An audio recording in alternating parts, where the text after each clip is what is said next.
Let's turn our attention now to income inequality. We discussed this last week. We had a pretty decent conversation on the Big Five talking about income inequality. New report shows that the top 10% of Canadians earn, on average, 13 times the income of someone in the bottom 50%. That is how bad income inequality has gotten in the country. Let's take a closer look. Is that trend going to continue? Pedro Antunes joins us, Chief Economist at the Conference Board of Canada. Pedro, welcome to the show. Well, thanks for having me. It's a pleasure. So, that stat, someone in the top 10% earns on average 13 times the income of someone in the bottom 50%. I want to point out that in Europe it's 9 times. In the U.S. it's 17 times. We're like right in the middle between Europe and Canada. What would be your take on this, Mr. Antunes? What would be your take on income inequality? Well, I think certainly there is all this discussion about growing income inequality, and I just want to set the facts here in terms of that may very well be the case in the U.S. where we have seen growing income inequality. But in Canada, we've actually seen income inequality declining at least over the last 4 or 5 years. So there's been good news there. And especially if we look at after tax. So, we have a system where, people earn income, but then we have a tax system that redistributes income. And if you look at after tax income, Canada does, income inequality or income distribution. Canada does really quite well, and we saw a significant improvement, in fact, in 2019 with programs like the Canada Child Benefit coming into play, more generous program like the Canada Child Benefit coming into play. So income inequality, it's still a problem, obviously, but it has dropped in Canada over the last 5 years, and it's dropped drastically in 2019. I think we're going to see, because of the CERB and other measures, an even bigger drop in 2020. What would be the metrics you look at then? Chief Economist at the Conference Board of Canada, what are the metrics you look at to actually say, okay, well, there's a problem when it comes to the disparity between the richest and the poorest Canadians? Well, essentially, you can get data on that, exactly what you described. I think, to me, the trends are important, and the comparison across different countries. So one of the indices we look at is called the Gini coefficient. I'm sure your readers have heard of it at some point, or your listeners have heard of it at some point. And it really does allow us to compare, how income is dispersed across the different income earning cohorts, and it allows us to compare across countries. So when you look at Canada, as you mentioned earlier, just in the income numbers that you were looking at, Canada does fairly well, certainly in comparison to the U.S. It does fairly well in comparison to many European countries. It doesn't do as well as some of the Nordic countries that have, much more generous social programs.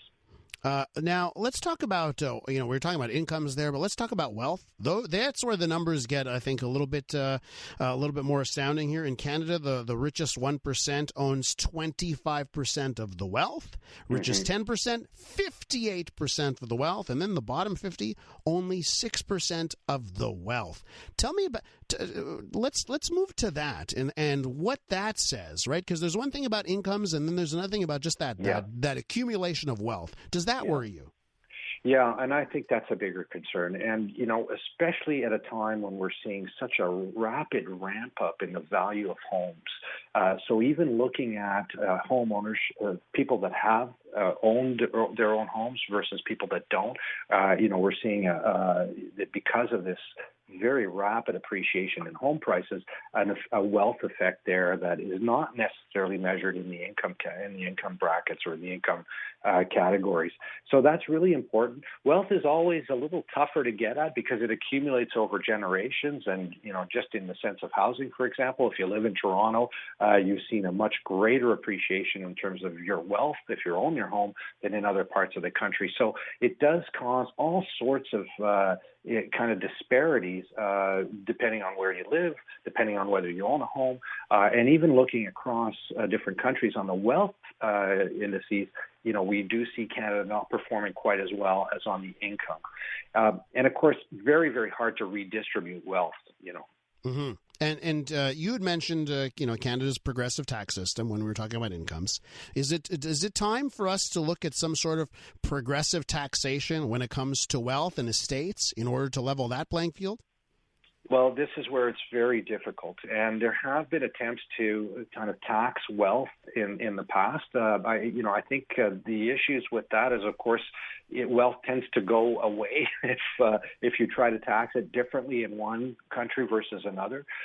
So there's some of these experiments that have been done, especially in Europe in years past, have not been successful in the sense that we really haven't been able to reap the benefits of that taxation, and in fact, we've seen essentially, high income, high wealth households actually leave if they're taxed more in one area than another.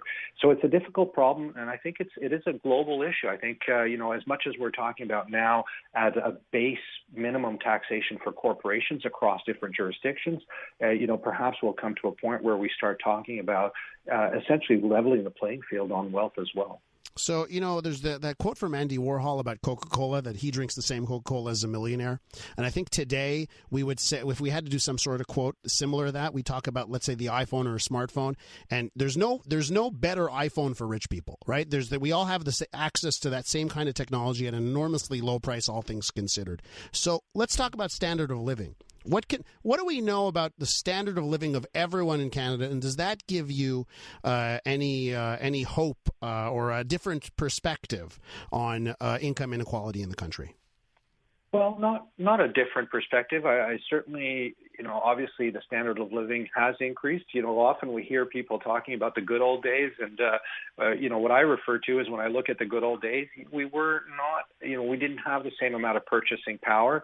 As we just discussed, income inequality has declined in Canada. In other words, we have seen the after tax, after transfers, we've seen income more fairly shared out for Canadian households, and so purchasing power in general has come up for Canadian households. Now, it's not to say that there's some households at lower income categories that aren't facing the pinch, especially in this higher inflation environment that we're all living in today.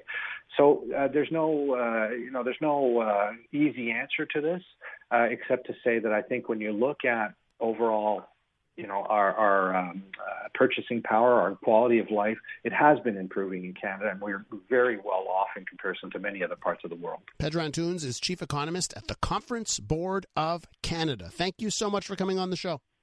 It's my pleasure. Thanks for having me.